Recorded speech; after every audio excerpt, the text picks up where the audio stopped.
Magandang araw mga kananay. Ito nga, gumawa ako ng flowers. Okay. At ito ay i-deliver ko. Pasensya mga kananay dahil hindi pa ako nagluluto ng aming kakainin ng tanghali. Tanghali na nga oh. At ako ay pinatao muna sa flower shop. Hindi pumasok yung tao ng aking anak. Ayan, ako'y nagugutom. Bibili muna ako ng bibili ako ng empanada. Masarap ang flavor, manok. Wow. Mainit pa. Thank you Lord. Salamat sa blessing. Ito, mag-deliver na kami ng chocolate at saka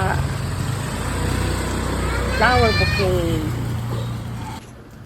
Ayan, andyan na kami sa may-ari. Magandang umaga po. Mayroon pong magpapabigay. Salamat. Salamat mga kananay sa pagsubaybay sa aking vlog. God bless us all.